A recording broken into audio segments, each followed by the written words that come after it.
সকলেই জানি শিং মাছ কতখানি একটা উপকারী মাছ, কেন আমরা সেই মাছটাকে খাই। তো যাই হোক, আজকে আমি করেছিলাম শিং মাছের ঝোল। কী করে করলাম চলো চটজলদি দেখে নিই। প্রথমে আমি ভালো করে মাছটাকে ধুয়ে নুন হলুদ মাখিয়ে নিয়ে আমি এবার ভেজে নেব। আর কিছু সবজিপাতি নিয়ে নিয়েছি। আমি এখানে নিয়েছি আলু, কাঁকরোল আর বেগুন। এখন তো কাঁকরোলের সিজন, তাই কাঁকরোলের সবজির মধ্যে কাঁকরোল আর বেগুনটাই নিলাম। তোমরা চাইলে যে কোনো সবজি দিয়ে রান্না করতে পারো। তো এবার আমি মাছটাকে ভালো করে ভেজে নেব। একদম কড়া ফ্রাই আমি এখানে করব না, হালকা ভাজবো মাছটাকে। তারপরে উঠিয়ে আমি সাইডে রেখে দেবো। ওই তেলেই পুরনে দিয়ে দেবো কয়েকটা তেজপাতা আর গোটা জিরে।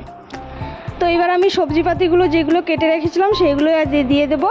তো প্রথমে আমি এখানে আলু আর কাঁকরোলটা দিলাম, কারণ বেগুনটা এখন দেবো না। বেগুনটা যদি এখন দিই পুরোপুরি গলে যাবে, সেজন্য আর কি এখন দেবো না। তারপরে ভালো করে নাড়াচাড়া করে পরিমাণ মতন হলুদ গুঁড়ো আর নুন দিয়ে ভালো করে নাড়াচাড়া করে তারপরে আমি কয়েক মিনিটের জন্য ঢেকে রান্না করব। তারপর ঢাকনা খুলে আবারও লাল লাল করে স্টিমটাকে বাড়িয়ে লাল লাল করে আলুগুলো আর কাঁকরোলটা ভালো করে লাল লাল করে ভেজে নেব। তারপরে মশলা দিয়ে দেব।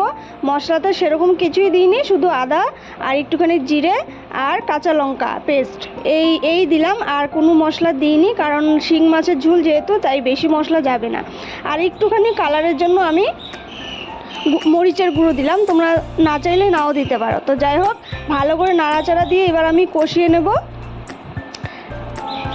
যখন সব কিছু সেদ্ধ হয়ে যাবে তারপরে দিয়ে দেবো এবার আমি জল, পরিমাণ মতন জলটা দিয়ে ভালো করে ফুটিয়ে নিয়ে এবার আমি মাছগুলো দিয়ে নেব।